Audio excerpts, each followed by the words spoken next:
नमस्कार, news watch India का live session देख रहे हैं आप और आपके साथ मैं हूं भारती बघेल। कानपुर में दंगा होता है, कानपुर में पथराव होता है, लोग सड़कों पर निकलते हैं। इतना ही नहीं, अर्धसैनिकों पर भी हमला किया जाता है। ये पत्थरबाजी आखिर क्यों? क्या वाकई में नुपुर शर्मा के बयान को लेकर ये सब हो रहा है या फिर भारत के खिलाफ कोई साजिश रची जा रही है? जिस तरह से आप देख रहे हैं कि आज उपद्रवियों के खिलाफ सरकार एक्शन में है, सरकार के बुलडोजर वहां पर चल रहे हैं। योगी सरकार जब बुलडोजर चला रही है तो फिर ऐसे लोगों को तकलीफ क्यों हो रही है? क्या वो हिंसा का सपोर्ट करते हैं? क्या हिंसा उनकी नज़र में सही है? क्या वो संविधान को नहीं मानते हैं? क्या देश में संविधान नहीं है? ये सारी बातें सवाल खड़ा करती हैं। नुपुर शर्मा जब आपत्तिजनक टिप्पणी करती हैं उसके बाद ही बीजेपी एक्शन में दिखती है और बीजेपी से नुपुर शर्मा को निलंबित कर दिया जाता है। लेकिन सवाल ये खड़ा होता है कि निलंबन के बाद भी ये जो हिंसा हो रही है, आखिर इसके पीछे की वजह क्या है?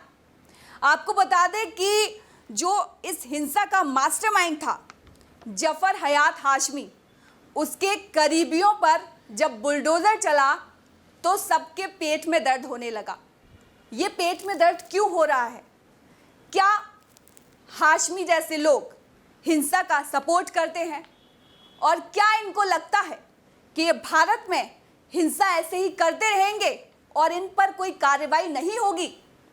इसका तीखा जवाब, सीधा और सटीक जवाब योगी सरकार ने दिया है। आज इन लोगों के अवैध निर्माण पर बुलडोजर चलाया जा रहा है। बात आती है उस इमारत की जिस इमारत को बुलडोजर से गिराया गया है। जब उसकी तहकीकात की गई, जब नगर निगम ने उसे देखा तो पाया कि जो इमारत थी वो अवैध तरीके से बनाई गई थी। तो जो उसका अवैध हिस्सा था उसको तोड़ने का काम योगी सरकार की बुलडोजर कर रही है। अब सवाल फिर से यही खड़ा होता है कि जब अवैध निर्माण पर बुलडोजर चलाया जा रहा है तो इसमें कुछ लोगों को परेशानी क्यों हो रही है? अच्छा, एक बात मैं आपको और बता दूं, अभी कुछ दिन पहले ही जब योगी सरकार ने एक्शन लेने की बात कही थी, तब शहर काजी कुद्दूस ने बयान दिया था कि अगर किसी दंगाई की इमारत तोड़ी गई तो मुसलमान सड़कों पर कफन बांधकर निकलेगा। अब सवाल मेरा आपसे ये है कि क्या ये इस तरह की बयानबाजी सवाल खड़ा नहीं करती? क्या इस तरह की बयानबाजी हिंसा को उकसाने का काम नहीं करती? और क्यों ऐसे लोगों पर एक्शन नहीं लिया जाता? आज नुपुर शर्मा के पीछे 57 देशों का इस्लामी संगठन OIC पीछे पड़ा हुआ है। क्या नुपुर शर्मा से पहले ये बयान नहीं बोले गए थे? ये बयानबाजी मुस्लिम समुदाय के लोगों की तरफ से, जो मुस्लिम पैनलिस्ट होते हैं, क्या उनकी तरफ से नहीं बोला गया था? नुपुर शर्मा जो कि बीजेपी से संबंध रखती थी, क्यों उन्हीं के बयान को पूरे विश्व में, देश भर में उछाला जा रहा है? जो हमारे और भी हिंदू संगठन के लोग हैं, उन्होंने भी कुरान को लेकर जो बातें लिखी गई हैं उनको बयान किया है। लेकिन फिर क्या वजह है कि नुपुर शर्मा के बयान पर ही सवाल खड़े किए हैं?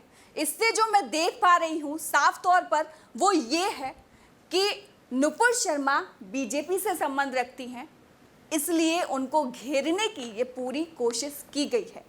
क्योंकि जो बीजेपी से संबंध नहीं रखते थे, जो लोग बीजेपी से संबंध नहीं रखते, उन्होंने जो बयानबाजी की उन पर कभी किसी ने सवाल खड़ा नहीं किया।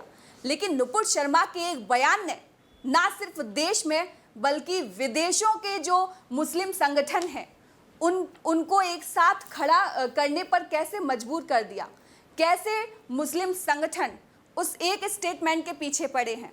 अगर बात हम और मुस्लिम समुदाय की करें तो चीन के आप उइगर मुसलमानों को देख लीजिए, वहाँ उन पर अत्याचार होता है, लेकिन कोई भी व्यक्ति वहाँ चू नहीं करता, कोई भी मुस्लिम संगठन वहाँ चू नहीं करता। क्यों नहीं करता? वजह है लालच। चीन के द्वारा दिया जा रहा लालच।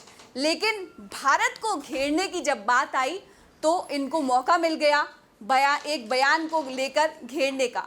अब आप ये समझिए कि जो लोग अपने समुदाय के लोगों पर अत्याचार होता हुआ देखकर सिर्फ लालच की वजह से खामोश होकर बैठे हैं, वो आज भारत को सीख दे रहे हैं। आज 57 देशों के जो इस्लामी संगठन है OIC, वो सरकार से माफ़ी की मांग कर रहा है। आखिर ये सब क्यों हो रहा है? और जब हिंसा भड़कने के बाद, पत्थरबाजी करने के बाद जब उन पर कार्रवाई की जा रही है तो लोगों को परेशानी क्यों हो रही है?